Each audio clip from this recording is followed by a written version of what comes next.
Ah, alléluia, bonjour à tous.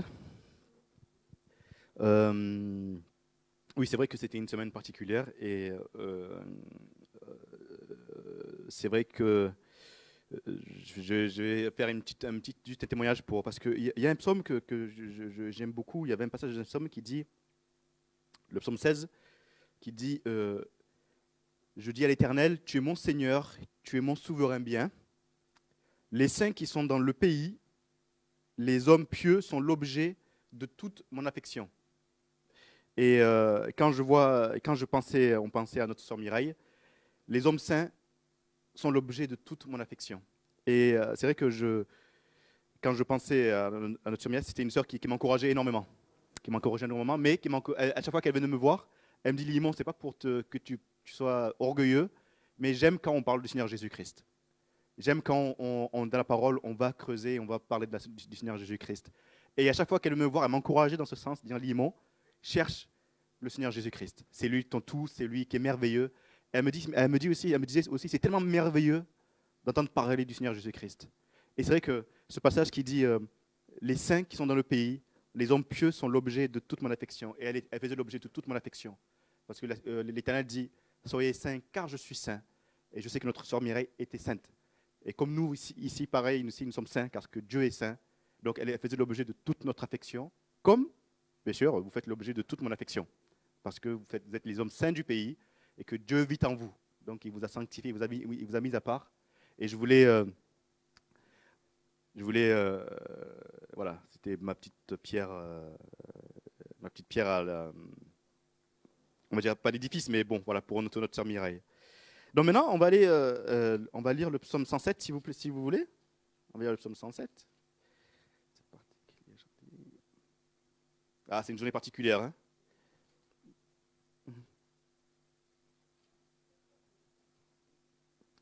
Non, pas le psaume 107, excusez-moi. Le psaume 108, pardon, le psaume 108.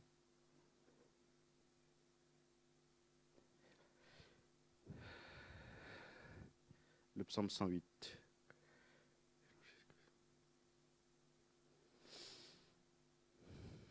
Mon cœur est affermi, ô Dieu. Je chanterai, je ferai retentir mes instruments. C'est ma gloire. Réveillez-vous mon luth et ma harpe. Je réveillerai l'aurore. Je te louerai parmi les peuples éternels. Je te chanterai parmi les nations, car ta bonté s'élève au-dessus des cieux et ta fidélité jusqu'aux nues. Élève-toi sur les cieux, ô Dieu, et que ta gloire soit sur toute la terre, afin que tes bien-aimés soient délivrés. Sauve par ta droite et exauce-nous. Dieu a dit dans sa sainteté, je triompherai, je partagerai Shichem, je mesurerai la vallée de Sukkot. À moi Galad, à moi Manassé. Éphraïm le rempart de ma tête et Juda mon sceptre. Moab est le bassin où je me lave. Je jette mon soulier sur Édom. Je pousse des cris de joie sur le pays des Philistins. Qui me mènera dans la ville forte? Qui me conduit à Édom? N'est-ce pas toi, ô Dieu, qui nous a repoussés et qui ne sortait plus, ô Dieu, avec nos armées? Donne-nous du secours contre la détresse. Le secours de l'homme n'est que vanité. Avec Dieu, nous ferons des exploits. Il écrasera nos ennemis. Et on voit que même dans un territoire ennemi, Dieu nous appelle à pousser des cris de joie. Même dans le terrain, même dans la terre des Philistins, Dieu veut que nous soyons de la joie parce qu'il est avec nous. Donc il n'y a pas un seul lieu où il veut que nous ne soyons pas dans la joie. Donc même dans le domaine spirituel, même dans les moments de tristesse, on bénit l'Éternel. Et on dit à toi la gloire éternelle. Dans tous les moments, que ce soit les bons ou les mauvais, on dit à toi la gloire. Et, je voulais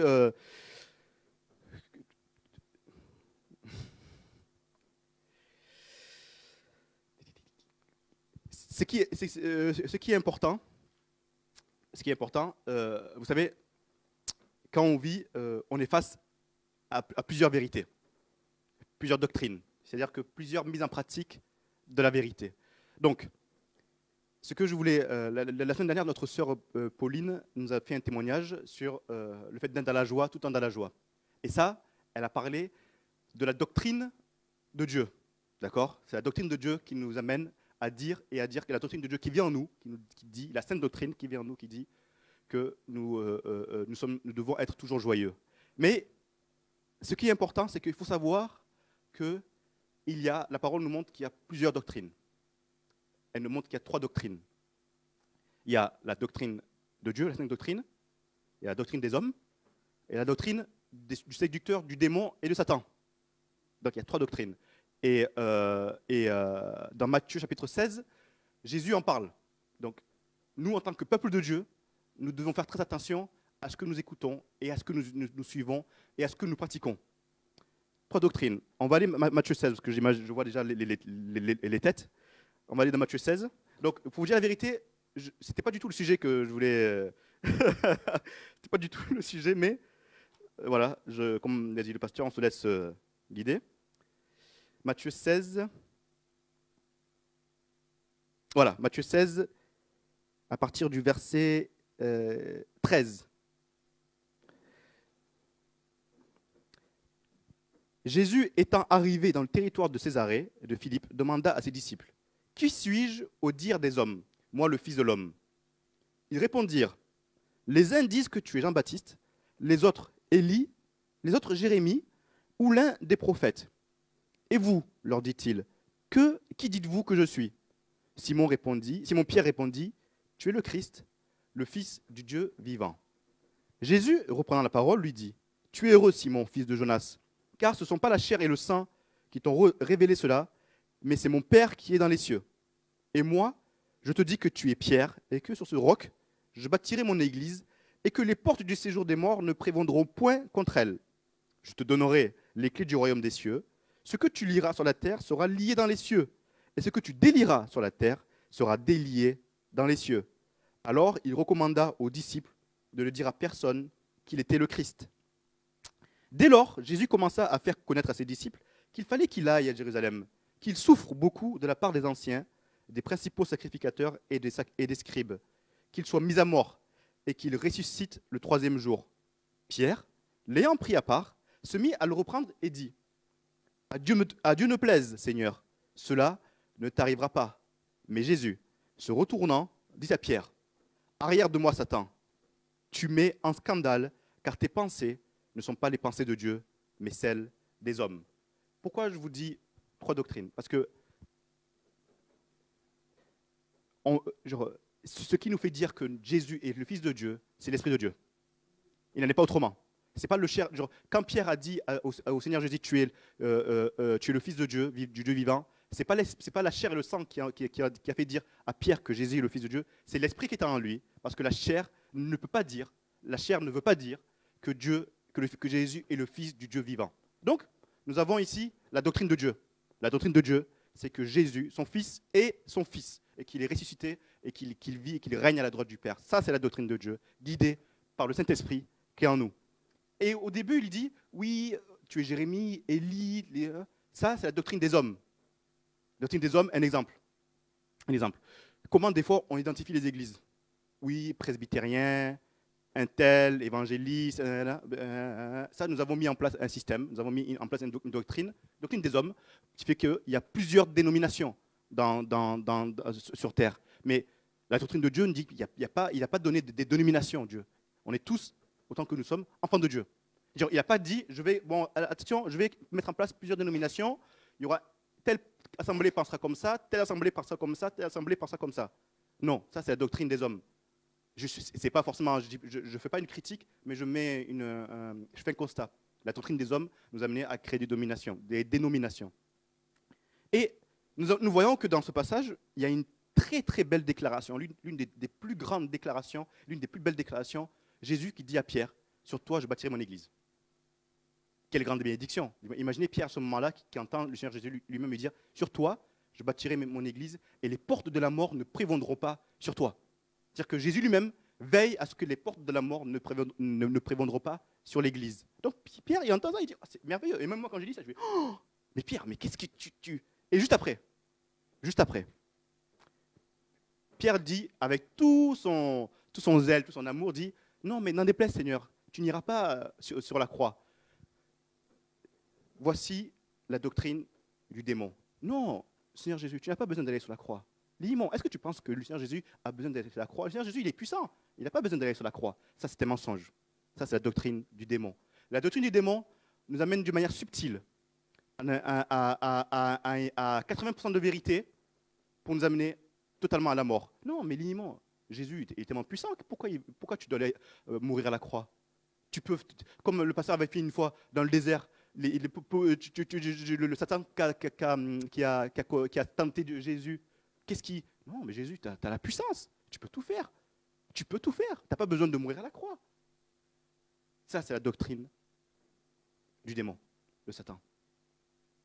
Et la doctrine de Dieu est une doctrine qui purifie. C'est une doctrine qui sauve. Une doctrine de la grâce. C'est la doctrine de la vérité. Donc, nous devons faire très attention, même dans notre attitude, dans ce qu'on entend. On ne doit pas être attiré, parce que même la doctrine des hommes, la doctrine de Satan, nous amène à écouter, comme dit Timothée, des fables, des paroles de séducteurs. Parce qu'on est dans un temps où les gens, même les chrétiens, ne désirent plus écouter la vérité, mais désirent écouter la vérité selon leur désir, et veulent écouter des fables selon leurs désirs, et choisissent même leur docteur et leur pasteur par rapport à leurs propres désirs. Ça, c'est la doctrine de Satan. Parce qu'on ne peut pas imposer, je ne vais pas imposer à Dieu ma doctrine, je ne vais pas imposer à Dieu mes limites, je ne vais pas imposer à Dieu mes pensées, je me soumets à la parole de Dieu et je me soumets à la sainte doctrine de Dieu. Et pour savoir, et c'est ça qui est merveilleux, ce que je comprends, c'est ce qui est difficile à comprendre, c'est qu'on se dit, à choisir, je choisis la doctrine de Dieu qui me purifie, qui me fortifie, ou je choisis ma doctrine à moi, qui m'amène sur un chemin quelconque, mais qui n'est pas le chemin de la vérité. Frères et sœurs, ce que je veux vous encourager, c'est que soyons très attentifs. Soyons très attentifs. On n'est pas là pour se faire plaisir, on est là pour faire plaisir à Dieu. On n'est pas là pour se faire plaisir, on est là pour faire plaisir à Dieu. Genre, mon expérience de la vie n'est pas une doctrine. Mon expérience de la vie n'est pas une doctrine. J'ai beau avoir 20 ans, ou 75 ans, ou 80 ans, l'expérience de la vie n'est pas une doctrine, attention. L'éducation n'est pas une doctrine. La doctrine, c'est la vérité de Dieu. C'est tu te soumettras à l'Éternel, tu aimeras ton Dieu et tu aimeras ton prochain. C'est ça la doctrine, c'est en grandissant, en créant même les assemblées, en plus, Dieu, en plus de sa majesté, il dit, voilà, l'assemblée des saints, l'assemblée des fidèles. Mais fidèle à quoi? Fidèle à quoi? Fidèle à la sainte doctrine de Dieu. C'est ça quand il dit l'assemblée des fidèles. Je me plais dans l'assemblée des fidèles. Je plaide à proclamer la puissance de Dieu dans l'assemblée des fidèles. Je me plais à louer Dieu dans l'assemblée des fidèles. Mais fidèle à quoi encore? Fidèle à la sainte doctrine de Dieu. C'est-à-dire fidèle à la pratique de la vérité de la parole de Dieu. Pas fidèle seulement à l'étude ou bien à la compréhension, mais fidèle à la pratique de la parole de Dieu et à la pratique de la parole de la vérité. Et pas juste une partie de la parole, encore une fois, pas juste une partie de la parole, mais toute la parole de Dieu. Et ce qui est formidable, c'est que la parole de Dieu est Jésus-Christ. Jésus-Christ est la parole de Dieu. Et la parole de Dieu est la parole écrite. Et la parole écrite. Et le Jésus écrit qui nous amène encore à Jésus. C'est comme une boucle. C'est une boucle en fait. Et cette boucle, elle est tellement solide que personne ne peut la détruire. C'est-à-dire que Jésus, révélé dans la parole, qui est la parole, nous amène encore à Jésus. Vous voyez cette boucle parfaite qui ne s'ouvre nulle part, où on peut pas, même pas l'ennemi ne peut transpercer. Nous, on peut s'en éloigner de cette boucle. Mais cette boucle, elle est incassable. Parce que Jésus est la vérité. Jésus, descendu du ciel de gloire, révélé dans la parole écrite, qui est la parole écrite, nous amène au Seigneur Jésus-Christ. Et qu'est-ce que ça nous amène? Qu'est-ce que ça nous amène? La parole, c'est pas pour rien. Il y a une chose qui est très importante, c'est que tout à l'heure, j'ai commencé en disant par rapport à notre sœur Mireille, la parole de Dieu dit « Soyez saints, car je suis saint ». D'accord? Donc, ça veut dire quoi? Ça veut dire que Dieu nous appelle à être la même nature que lui. On est d'accord? Dieu veut que nous ayons absolument la même nature que lui. Ésaïe 40 dit « Ceux qui se confient en l'Éternel sont comme des aigles qui volent, qui courent, qui ne se lassent pas, et qui marchent et qui se fatiguent au point. » On est d'accord? Dans ce passage, quand Ésaïe dit « Ceux qui se confient en l'Éternel », ce sont ceux qui se confient tellement à l'Éternel qu'ils deviennent liés à l'Éternel, unis à l'Éternel. Ésaïe, quand il parle de se confier à l'Éternel, c'est qu'on on se confie tellement à l'Éternel qu'on est connecté et on est lié et on fait un avec l'Éternel. Ça veut dire quoi? Ésaïe nous fait comprendre que le désir du Père, c'est que nous soyons de la même nature que lui et que nous lui ressemblions. Mais comment on le ressemble? Comment on fait pour le ressembler? Dieu nous donne, il nous a envoyé sa parole et il nous a envoyé son Esprit Saint. Parce que c'est le seul moyen pour que nous puissions être connectés à lui et unis à lui, comme dit Ésaïe. C'est ce qui fait qu'on va courir, on se lasse point, on marche et on se fatigue point. Même si nous sommes adolescents, même si nous sommes vieillards. Et parce que dans le verset d'avant, il parle des adolescents qui se fatiguent et des vieillards qui se fatiguent. Parce que l'Esprit de Dieu qui est en nous n'a pas de début, n'a pas de fin, est éternel et ne se fatigue jamais. Voilà pourquoi on ne se fatigue jamais, parce que nous avons un début, nous avons une fin, mais l'Esprit de Dieu n'a pas de début, n'a pas de fin, et ça veut dire qu'il est éternel et qu'il ne se fatigue jamais, et que le temps n'a pas d'impact sur lui. Voilà pourquoi Ésaïe nous dit que nous sommes liés et que nous ne fatiguerons jamais. Donc, Dieu, qu'est-ce qu'il exige de nous? Qu'est-ce qu'il exige de nous? Il nous a donné les outils pour que, premièrement, nous puissions nous approcher de lui, et deuxièmement, pour que nous puissions lui ressembler. Il a donné les outils pour que nous puissions nous approcher de lui et pour que nous puissions lui ressembler. Cette semaine, on a lu les Lévitiques. Dieu a mis un système sacrificiel pour que nous puissions nous approcher de lui sans mourir. Et que nous puissions nous approcher du trône de justice sans mourir. Mais ce n'est pas fini. C'est pas fini. Il nous dit, je m'approche de toi, Seigneur, pour une chose, c'est pour que ta doctrine et ton Saint-Esprit vivent en moi, pour que je puisse te ressembler. Et on va aller dans Michée. Michée, chapitre 6, versets 6 à 8, s'il vous plaît. Michée, chapitre 6, verset... Michée, voilà. Michée qui était un prophète qui faisait face à beaucoup d'injustices durant les rois et qui voulait faire comprendre que Dieu était un Dieu de justice et que la justice de Dieu et que le trône de Dieu était établi sur un trône de justice.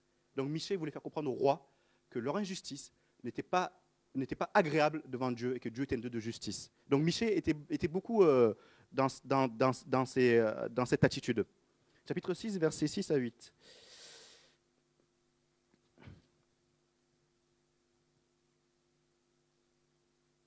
Voilà. Avec quoi me présenterai-je devant l'Éternel pour m'humilier devant le Dieu très haut? Me présenterai-je avec des holocaustes, avec des veaux d'un an? L'Éternel agréera-t-il des milliers de béliers, des myriades de torrents d'huile? Donnerai-je pour mes transgressions mon premier-né, pour le péché de mon âme, le fruit de mes entrailles? On t'a fait connaître, ô homme, ce qui est bien, et ce que l'Éternel demande de toi, c'est que tu pratiques la justice, que tu aimes la miséricorde et que tu marches humblement avec ton Dieu.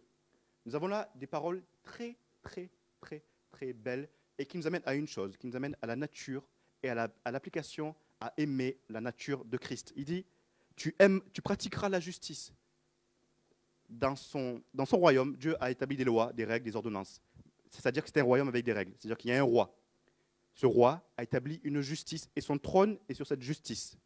Et par la grâce, la justice de Dieu nous a été révélée par le Seigneur Jésus-Christ lui-même. La justice de Dieu est la justice incarnée de l'Éternel. Jésus, qui est venu, nous a montré clairement quelle était la justice de Dieu.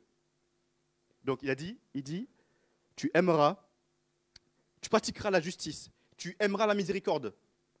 Aimer la miséricorde,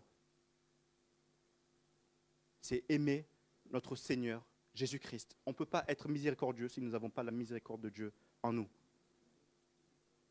La miséricorde, aimer la miséricorde. Et tu marcheras humblement avec ton Dieu. Et tu marcheras humblement avec ton Dieu, comme le Seigneur Jésus-Christ a marché humblement sur terre, étant le roi de gloire, qui a tout quitté son ciel de gloire pour venir nous sauver. Et encore une fois, ces qualités de cœur nous amènent encore à une chose, nous amènent à avoir une vie agréable selon Dieu. Ces qualités de cœur nous amènent à avoir une vie agréable selon Dieu, car elles reflètent une seule chose, elles reflètent le cœur de Dieu. Elles reflètent le cœur de Dieu. Et souvent, on se pose la question, qu'est-ce qui dure dans le temps? Qu'est-ce qui dure dans le temps? Qu'est-ce qui est éternel? Qu'est-ce qui est impérissable? La parole de Dieu. Qu'est-ce qui est solide? Qu'est-ce qui n'est pas attaquable? La parole de Dieu. Même nos vérités, même notre existence, c'est comme de la paille. Mais la parole de Dieu, et ce qui fait qu'on dit gloire à Dieu, c'est qu'on manifeste et qu'on dit, et quand on s'adresse à Jésus, on s'adresse au Seigneur Jésus éternel, on s'adresse au roi des rois, on s'adresse au Seigneur des seigneurs, on s'adresse au Sauveur, au Libérateur, car Dieu a révélé son cœur. Car Dieu a révélé son cœur et nous a envoyé son cœur. Dieu a révélé son cœur. Et tout au long de l'histoire avec son peuple élu, avec le peuple d'Israël, Dieu a voulu que son peuple s'approche de lui et que son peuple lui ressemble. Dieu a tout fait, même, il a donné en détail tout ce qu'il fallait faire pour que le peuple puisse s'approcher de lui. Disant, voilà, tel animal, telle chose, tel animal, tel habit, parce que mon désir, c'est que vous puissiez vous approcher de moi. Et deuxièmement, pour que vous puissiez me ressembler. Donc, Dieu a tellement montré sa générosité que le climax, le sommet de sa générosité est son fils. Le sommet de sa générosité est son fils. Il ne pouvait pas mieux faire. Il ne pouvait pas faire plus pour nous. Le sommet de sa générosité est le Seigneur Jésus-Christ qui nous a été révélé, qui nous a ouvert les yeux, qui nous a ouvert le cœur et qui a mis en nous sa loi et la loi de son esprit. Amen. Jésus, par rapport à la doctrine que je vous ai dit au début, Jésus a confronté les religieux, a confronté les sacrificateurs face à leur propre doctrine et face au fait qu'ils rajoutaient dans leur attitude des fardeaux au peuple. Par leurs pensées, par leurs convictions et par leur, on va dire peut-être même leur excès de passion pour la Torah, ont ajouté des fardeaux et des commandements. Et Jésus même dit, attention, votre doctrine, ce sont les commandements des hommes, mais ce n'est pas ma parole. Ce n'est pas moi. Ce n'est pas moi. C'est pas ce que Dieu veut que vous voyez, ce n'est pas moi ça. Vos commandements des hommes, ce n'est pas moi. Attachez-vous à ma doctrine, qui est pure, qui est douce, qui est légère, qui est loin, qui enlève vos fardeaux, qui vous donne de bondir, qui vous donne de crier de joie, qui vous donne d'aimer. Pratiquez la justice, aimez la miséricorde, marchez humblement. Et le Seigneur Jésus leur dit, pourquoi vous ajoutez un travail fastidieux à l'adoration? Pourquoi vous ajoutez un travail fastidieux à l'apparence? Pourquoi vous ajoutez encore des fardeaux au peuple qui va s'éloigner de moi, alors que moi, je suis venu m'approcher d'eux, et vous les éloignez de moi avec votre doctrine, et votre incompréhension, et votre raideur, et votre cœur de pierre.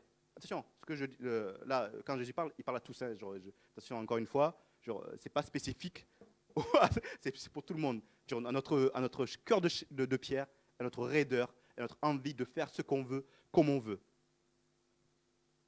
Mais en négligeant absolument ce qui fait l'essence de l'Éternel, c'est le cœur.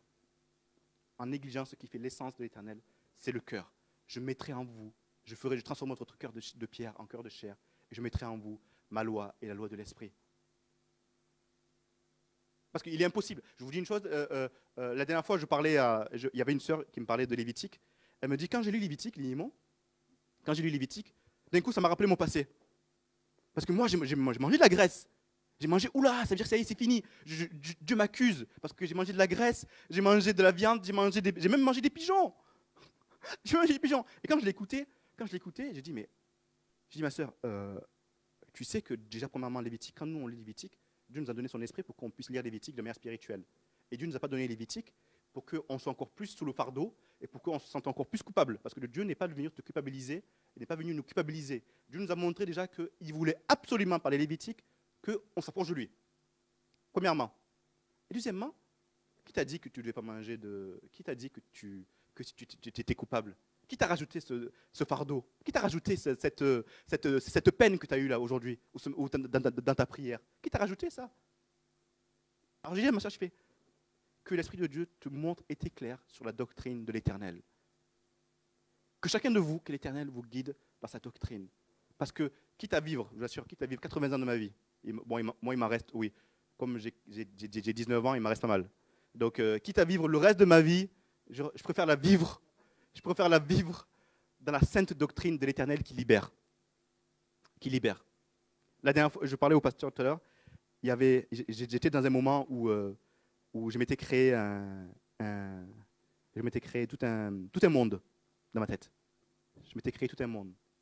Je m'étais créé tout un monde où l'accusation régnait dans ma tête, où je m'accusais moi-même. Et je n'arrivais pas à avancer, je n'arrivais pas à être tout simplement joyeux. Je n'arrivais pas à me saisir de la victoire. Genre, mais ce qui est incroyable, c'est que la présence de Dieu était toujours la même. La miséricorde de Dieu était toujours la même. Elle est toujours la même. La grâce de Dieu est toujours la même.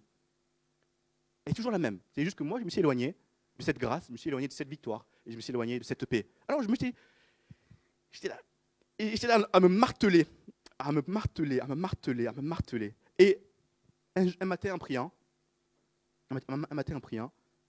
j'avais fait une étude quelques semaines avant.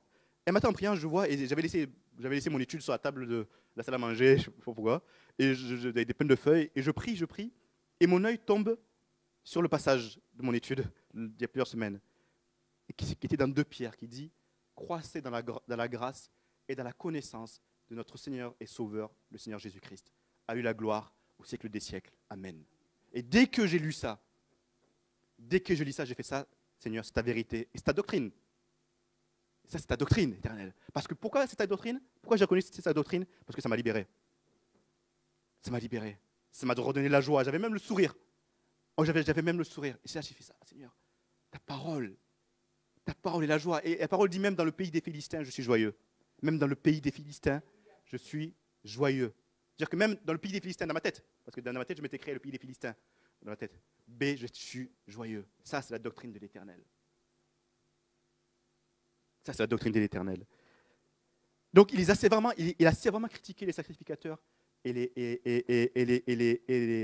docteurs de la loi. Il les a même appelés d'aveugles. Il leur a même dit, vous êtes aveugles. Vous êtes aveuglés. Dieu désire qu'on marche humblement avec lui. Qu'est-ce que ça veut dire, que Dieu désire qu'on marche humblement avec lui? Ça veut simplement dire que Dieu désire qu'on marche unis avec lui. Encore une fois, quand Dieu nous a envoyé le Seigneur Jésus-Christ, c'est une chose. C'est pour que nous puissions marcher unis en lui. En lui, il dit, en lui nous sommes forts. En lui nous sommes saints. En lui nous sommes majestueux. En lui nous sommes glorieux. Le Seigneur Jésus, la parole dit que Dieu sauve le malheureux. Il glorifie le malheureux en le sauvant. Donc en étant sauvés, il nous a glorifiés.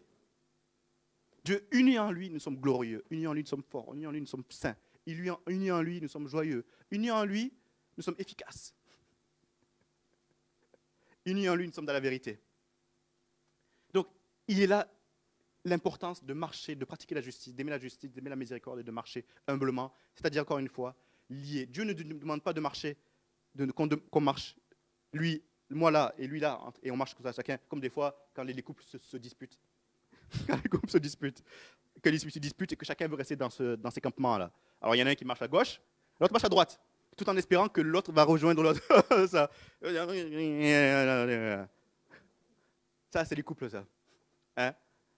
Ça, c'est les couples. Mais Dieu, il dit non, moi je veux qu'on marche unis, que tu marches en moi. Vendredi, il y a une sœur qui a fait un témoignage qui a dit Dieu m'a montré qu'il fallait que je mette mes pas dans ses pas. Dans ses pas. Que je sois connecté et uni en lui. Marcher humblement avec lui, c'est marcher en lui humblement, parce que l'humilité, elle n'est pas de notre nature. Je vous le dis tout de suite, moi, l'humilité n'est pas de ma nature. Je suis né orgueilleux, je suis né avec la jalousie, je suis né avec la comparaison, je suis né avec la doctrine des hommes, je suis né comme dit David, je suis né avec le péché. Ma mère m'a enfanté dans le péché. Mais étant uni en lui, je ne suis plus dans le péché. Je suis délivré. Voilà ma nature. Parce que je suis uni en lui. Parce que je suis uni en lui et je désire marcher humblement en lui. Et au-delà de toute pensée qu'un homme ou une institution peut me dire, l'Esprit de Dieu prévaut sur les portes de la mort. C'est-à-dire prévaut sur la doctrine des hommes et la doctrine du démon. L'Esprit de Dieu m'amène à la vérité, à la vie, c'est-à-dire à la doctrine, à la sainte doctrine de Dieu. Et encore une fois, pourquoi je vous dis qu'uni en lui? Dans les Actes des Apôtres, il est dit qu'ils persévéraient et qu'ils écoutaient la doctrine des apôtres. Pourquoi ils écoutaient la doctrine des apôtres? Tellement les apôtres étaient unis en Christ que la doctrine de Dieu était leur. Voilà ce que Dieu demande. La doctrine du Seigneur Jésus-Christ était devenue leur propre doctrine, ce qui fait qu'à un moment donné, on dit « Ah, mais c'est votre doctrine ou pas ?» Non, les apôtres disent « Non, ce n'est pas notre doctrine, c'est la doctrine de notre Seigneur Jésus-Christ. » Mais comment? Vous la pratiquez tellement qu'on dirait que c'est vous, que c'est Jésus qui vit en vous. Amen. On la pratique tellement parce que le Seigneur Jésus vit en moi. Et tellement que la doctrine de l'Éternel devient la doctrine de Viviane. devient la doctrine du pasteur Benakès, devient la doctrine d'Isabelle. Parce que le Seigneur Jésus, sa doctrine vit en vous. Sa sainte doctrine vit en vous. Quand la foule demande à Dieu, quel genre d'œuvre Dieu exige? Quel genre d'œuvre Dieu exige? Encore une fois, on est parti des trois doctrines, de la doctrine de Dieu. On est parti dans notre vie unie en Christ. Et qu'est-ce que Dieu veut? Qu'est-ce qu'il veut? Dieu veut quoi? Croire en celui. C'est Jean 6 qui dit que nous devons croire en celui à qui il a envoyé. L'œuvre de Dieu est la suivante, croire en celui qu'il a envoyé. Croire, ça veut dire quoi? Ça veut dire rendre réel le Seigneur Jésus-Christ dans ta vie, premièrement. Deuxièmement, te soumettre à la royauté du Seigneur Jésus-Christ. Troisièmement, c'est vivre uni en lui. Et là, tu fais l'œuvre que Dieu exige et on fait ce que Dieu, que Dieu exige de nous. Et en croyant au Seigneur Jésus-Christ, vous avez vu que la parole de Dieu est comme une boucle. En croyant au Seigneur Jésus-Christ et en pratiquant la doctrine de Dieu, qu'est-ce qui se passe? On revient à un Miché, on pratique la justice, on aime la miséricorde et on marche humblement.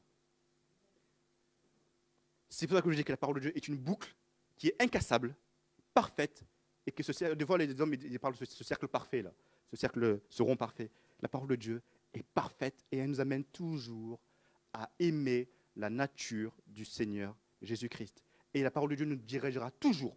Et la doctrine de Dieu vous dira toujours, même un homme, même si moi un jour, je vous parle, et que je vous amène à moi, c'est la doctrine des hommes et de Satan. Mais si je vous parle, et que je parle la vérité, et que ça vous amène toujours au Seigneur Jésus-Christ, tout le temps au Seigneur Jésus-Christ, et que tout ce que vous ferez vous amène au Seigneur Jésus-Christ, vous êtes dans la vérité. Parce que c'est la volonté de Dieu, vous êtes dans la vérité. Le Seigneur Dieu a dit, maintenant regardez à mon fils.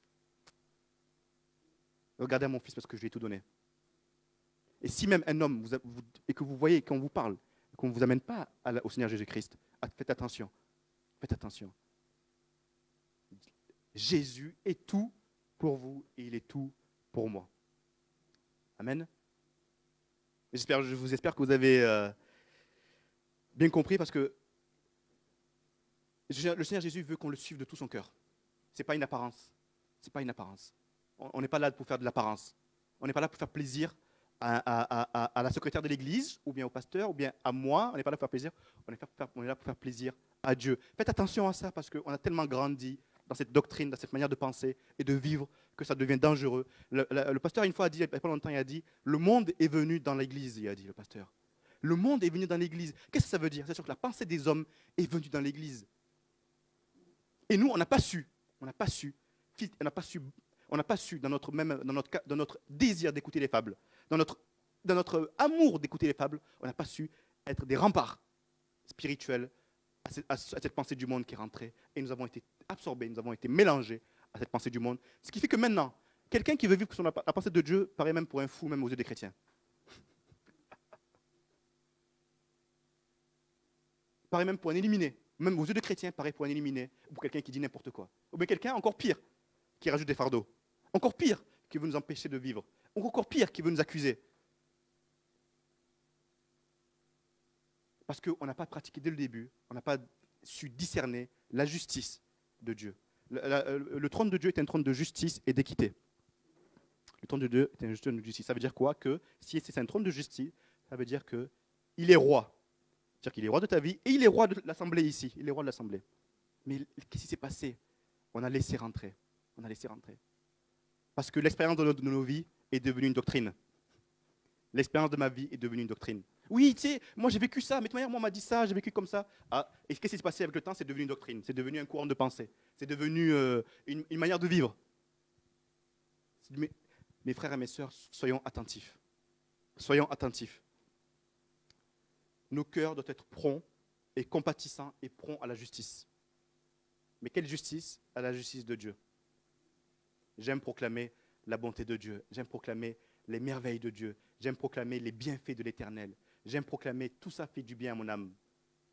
Tout ça fait du bien à mon âme. Mardi dernier, le pasteur a dit, il faut savoir éduquer notre âme. Mais comment on éduque notre âme? Vous savez comment on éduque notre âme? En disant constamment à notre âme, bénis l'Éternel. Voilà comment on éduque notre âme. En criant constamment, mon âme, bénis l'Éternel. Et n'oublie au cœur de ses bienfaits. Voilà pourquoi, voilà comment on éduque notre âme. Voilà comment notre âme est impactée par la parole de vérité. Parce que je ne dis pas, oui, mon âme, tu as vu, euh, euh, comment je vais faire pour ma retraite? Mon âme, comment je vais faire pour ma retraite? Il y a 1,5 actifs pour un retraité, mais comment je vais faire? Avec le peu que j'ai, comment je vais faire? Comment je vais me dire, je suis courbé, Seigneur, je suis courbé, comment je vais faire? Ça, c'est la doctrine des hommes. Parce que je suis courbé. En plus, il faut que je montre aux gens que je suis courbé. Je suis courbé. Parce que ça me montre que je suis humble. Je suis courbé. J'ai mal au dos. Ça, c'est la doctrine des hommes. La doctrine de Dieu, c'est il est venu redresser les courbés. Il est venu rassasier les affamés. Il est venu délivrer le captif. Il a parlé, la parole est écrite au passé. Là. C'est écrit au passé, nous, la parole de Dieu.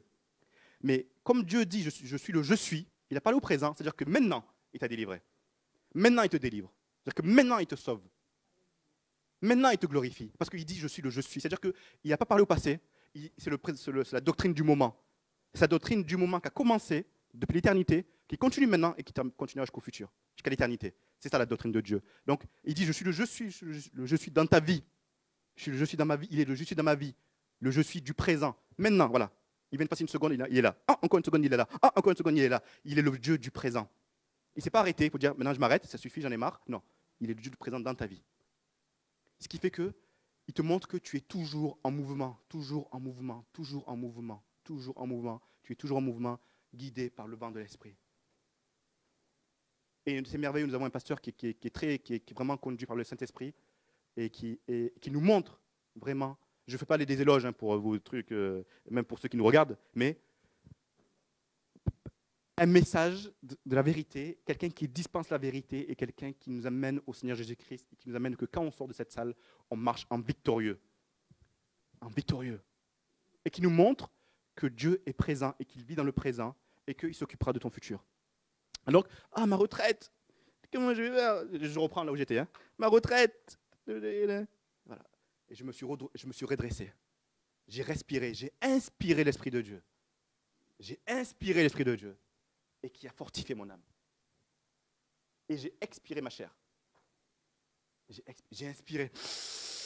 Il est dit qu'en grec, c'est pneuma, l'Esprit de Dieu, le souffle de Dieu. Le souffle de Dieu est entré en moi.